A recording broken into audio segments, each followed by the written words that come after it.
بسم الله الرحمن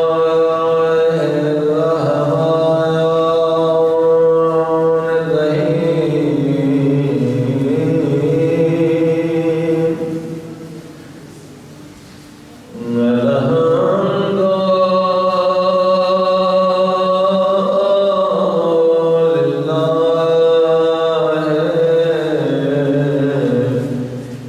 الحمد لله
رب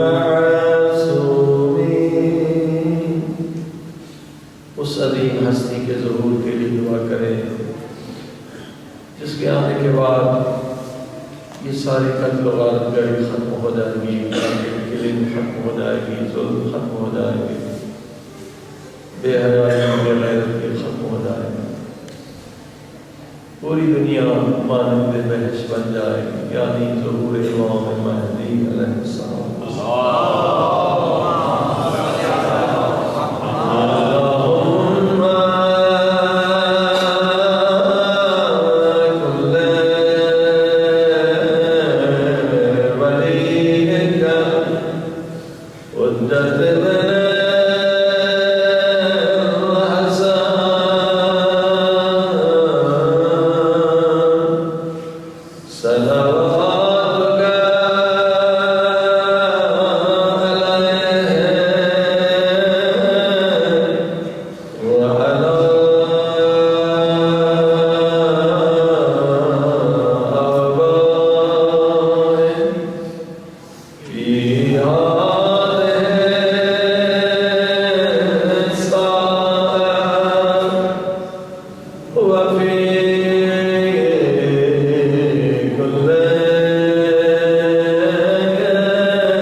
بسم اللہ الرحمن الرحیم بقیت اللہ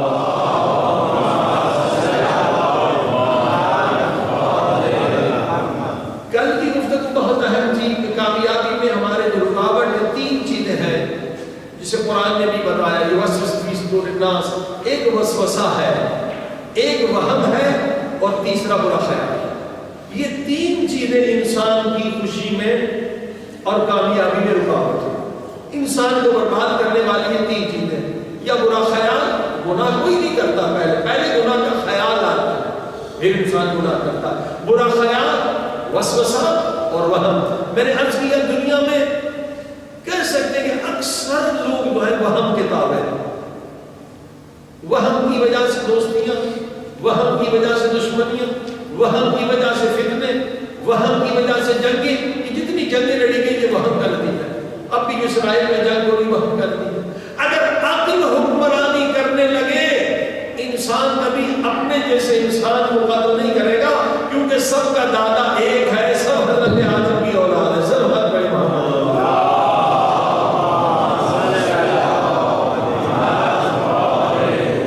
یہ بھائی کا بھائی جو قتل کر رہا ہے یہ وہم کے تابع ہے۔ تعصبات جتنے مذہبی یہ وہم کا نتیجہ ہے۔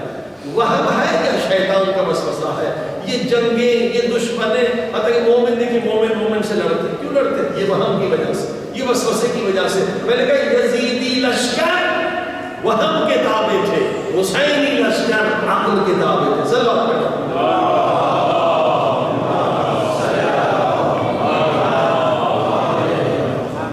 جو وہم کے تابع ہے اس کے نظر میں موسٹ ویلیوبل تھنگ، سب سے قیمتی چیز پیسہ ہے، کیونکہ وہم کے تابع ہے۔ حالانکہ پیسہ قبر میں نہیں جائے گا، پیسہ قیامت میں کام نہیں آئے گا، پیسہ یہاں بھی جدا ہو جائے گا، لیکن جو یزیدی تھے وہم کے تابع تھے، ان کی نظر میں پیسہ سب سے قیمتی چیز ہے۔ لیکن جو عقل کے تابع ہے وہ حسینی ہے، اس کے نظر میں موسٹ ویلیوبل تھنگ کیا ہے؟ ایمان۔ ایمان قبر میں بھی میرے ساتھ جائے گا، برزخ میں بھی ساتھ جائے گا، یہاں بھی ایمان مجھے بچائے گا۔ ایمان کیا ہے؟ سیلف کنٹرول، آپ کو کتنا کنٹرول ہے اپنے آپ پر، یہ ہے ایمان۔